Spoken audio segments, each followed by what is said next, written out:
Hivyo Kidege una akili wewe. Kwa hiyo umenipigia simu, nimetoka huko unajua nilikuwa nafanya nini? Nimekuja mpaka hapa ili uje unionyeshe kuna mwanamke mwingine, si ndio? Hebu sikiliza bwana Lize, mimi niseme kitu changu. Yaani issue iko hivi. Yaani mimi na Daisy sijui na nyie, sijui yani mkoje, yani wanawake gani amjeje hata kunifumania, yani mmezubaa tu. Mimi nilikuwa na mwanangu Kanubo pale leo hivi wamekuja wapenzi wake wamemfumania, wanamgombania mpaka raha. Yaani wanamgombania mimi huyu wa kwangu hata. Sasa nyinyi mimi na wapenzi wengi, sio nyie wawili tu. Mimi na wapenzi wengi.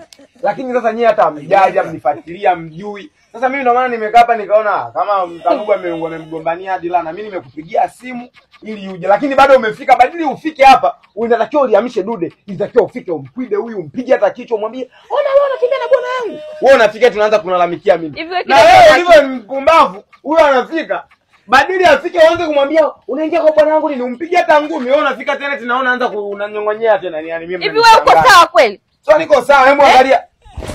Ona sasa, ona. Lakini yaani mtu amefika amekukuta na mpenzi wako hapo anakupiga kofi ona mshangaa.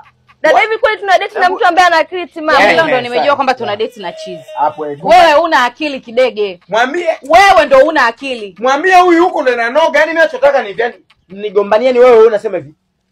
Dada acha kutembea na bwana yangu. Alafu na wewe unasema hivi. Huyu ni bwana yangu sio bwana wangu. Yaani si ile mimi alafu unakuwa unanivuta huko unasema wa kwako na wewe anakuwa ananivuta huko anasema wa kwake. Yaani mimi sijui na date na wanawake wa aina gani aise.